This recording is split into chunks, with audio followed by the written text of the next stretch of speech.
Hey guys, welcome back. It's been a while since I've done a review. It probably didn't feel like it to you guys because I've pre-recorded some stuff, but I'm back down here in the basement doing reviews. Today we're taking a look at the Broadway Limited Paragon 3 Big Boy. Now this is a 4884 locomotive. This is UP number 4014, the one they're restoring in real life. And it's got Paragon 3, so we'll get some subwoofer supplementation of this. It's got the industry's first steaming whistle in HO scale. MSRP, like I said, $749. You can get discounts out there for around $600, in the $600 range. I've even seen some really aggressive pricing at train shows in the fives. So we'll take a look at this starting right now.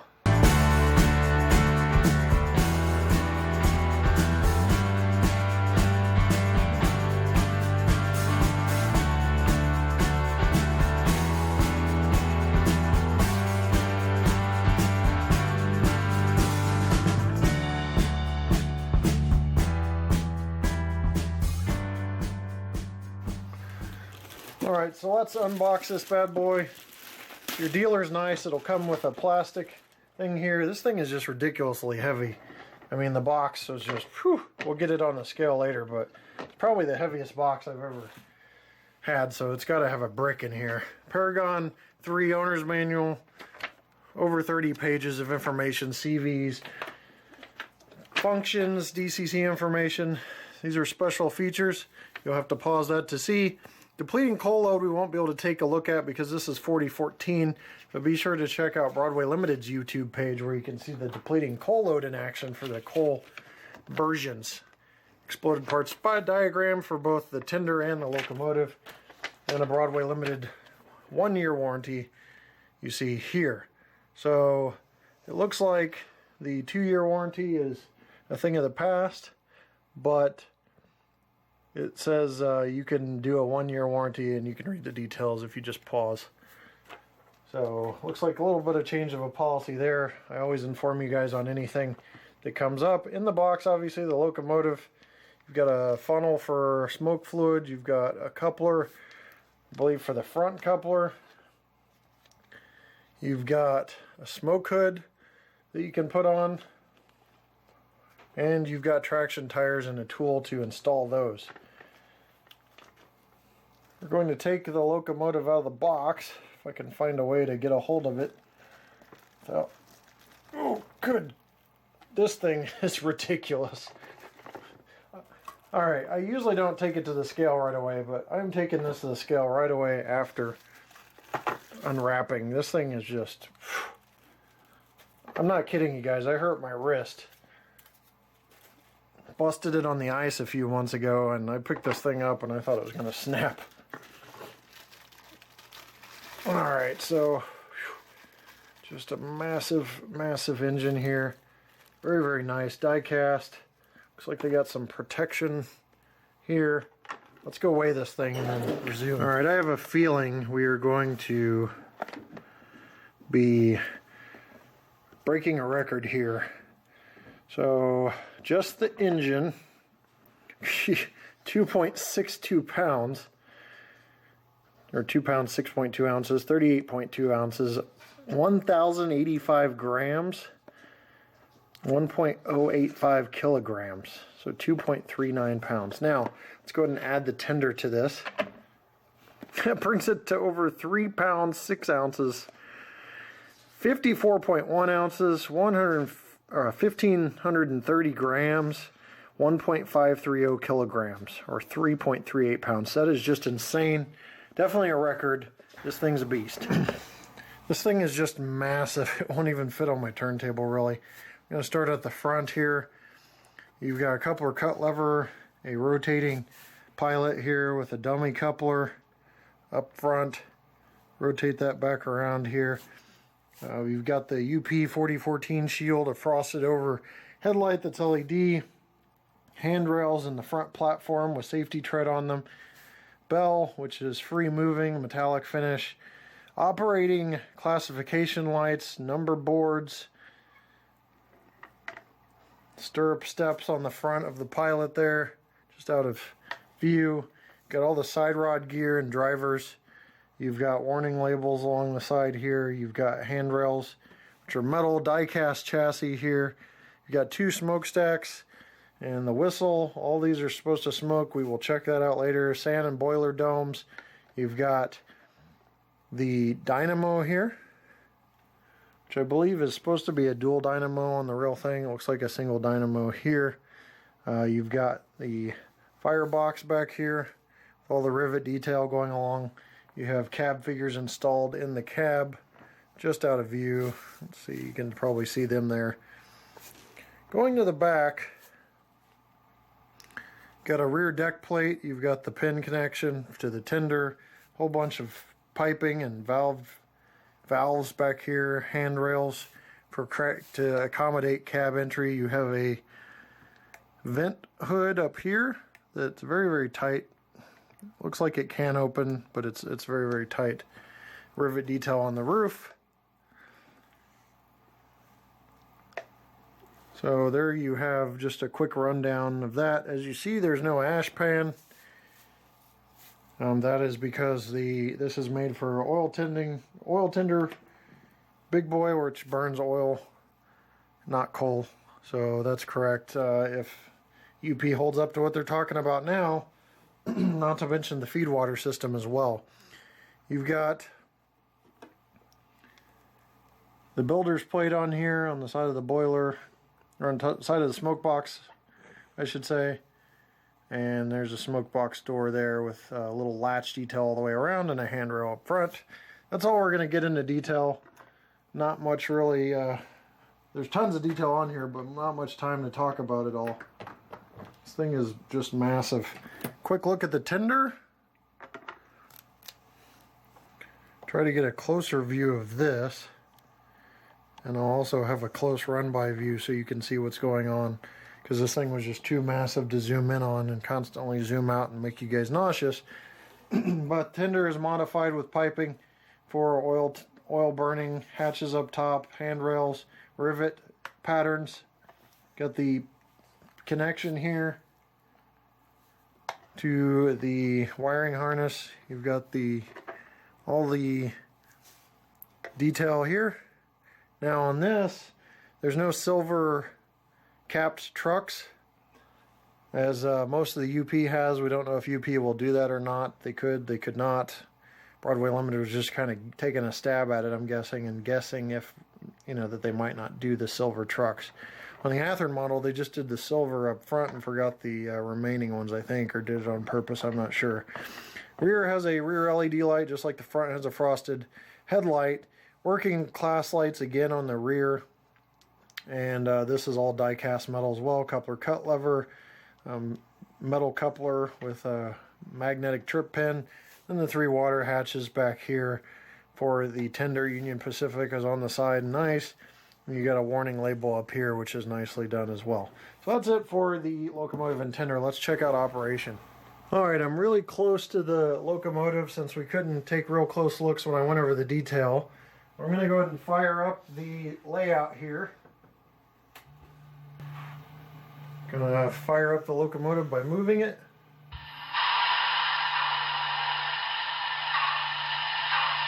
Probably already see the bright class lights, which are a nice white LED.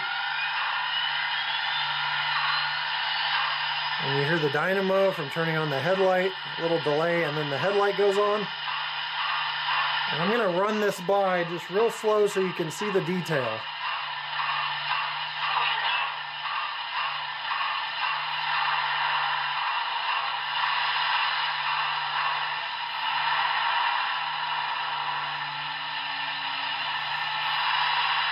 A little delay there.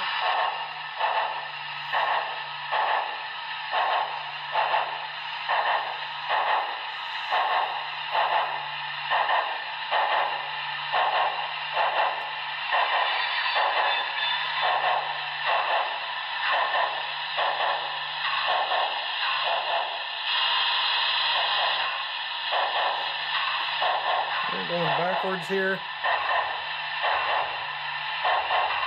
This is not the speed test or anything. There was a slight delay, but we're just going backwards to get this back in frame.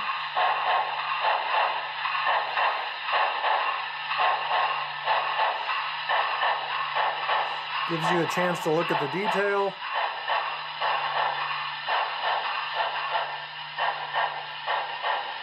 And there you have a real quick rundown.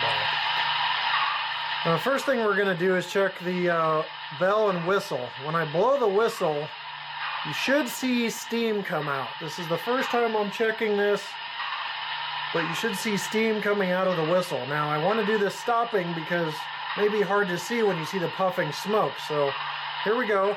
Bell first, just so you can hear.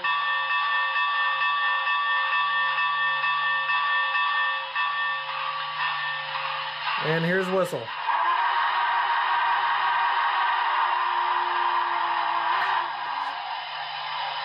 Well, that is very impressive for HO to see that whistle work distinctively, separately, and then stop that quickly and be able to stop the flow of steam like that.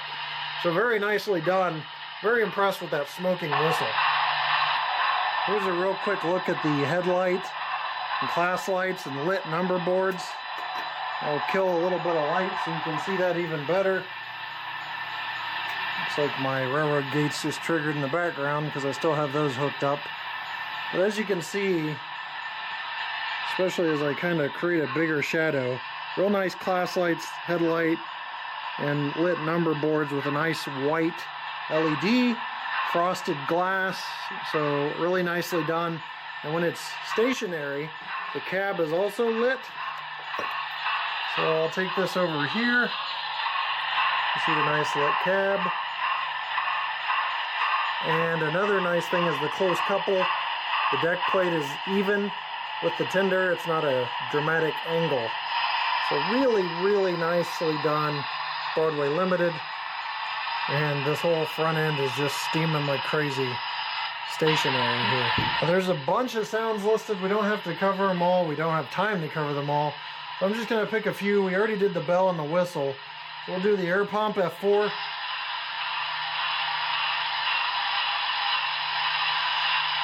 F8 mutes it.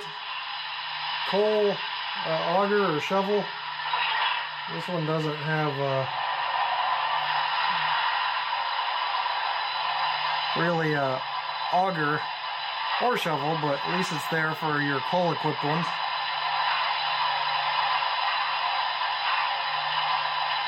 Alright, grade crossing, F13.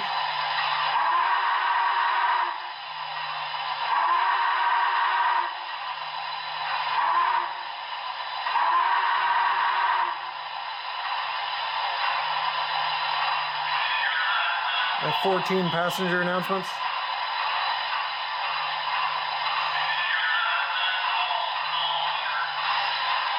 A little hard to hear, a little echoey. Got freight announcements, radio background, radio sounds, all sorts of things.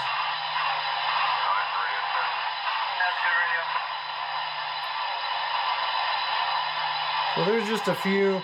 The really good feature about Broadway Limited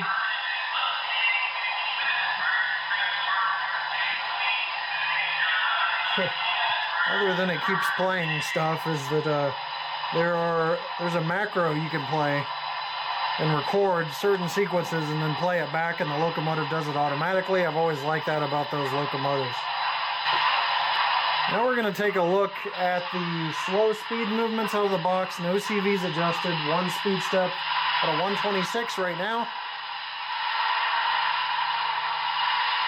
Some nice puffing smoke from both smokestacks. I like that a lot.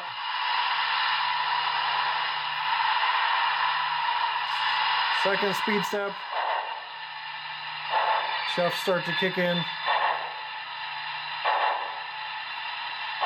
Third speed step. Fourth.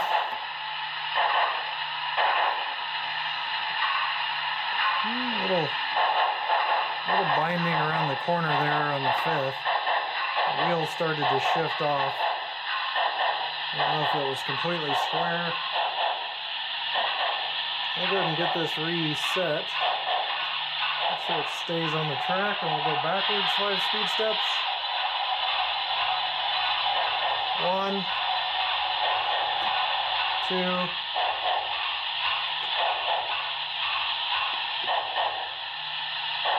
3, It's really not liking my curve, and it's a very gradual curve. I don't know if there's any unevenness there, but we'll test it around the corners. 3, 4,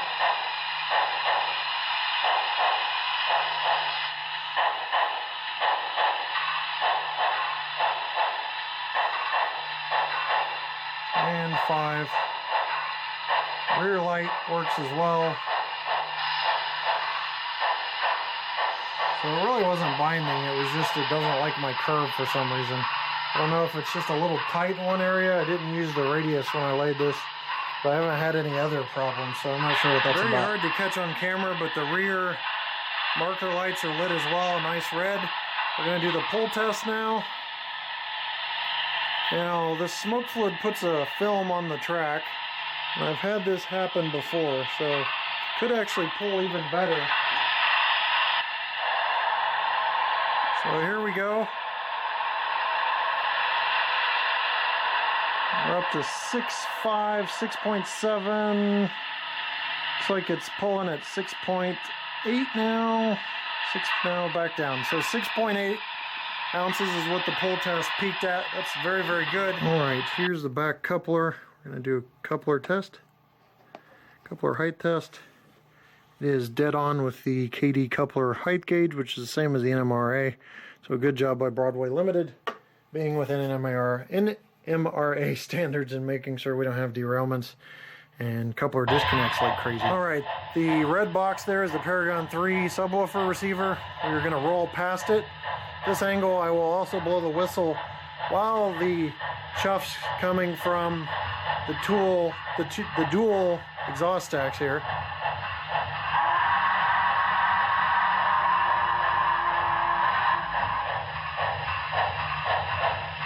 You get a nice visual of that. You can hear the subwoofer kicking in. Now the purpose of that subwoofer is to give you a trackside experience. The bass is being picked up in the chuffs. Now we're going to finish with a nice run by after some final thoughts. Well guys, that wraps up the review of the Broadway Limited 4884 Big Boy steam locomotive. Amazing details, very, very heavy, probably the most heavy steam locomotive I've ever reviewed. I love the steaming whistle. I think the sounds are good. I like the lit class lights front and back. The marker lights in the back, class lights in the front, lit number boards, nice headlight that's white, not blue or anything. Well executed locomotive. I wanted to run by all of my brass to see if it could handle it.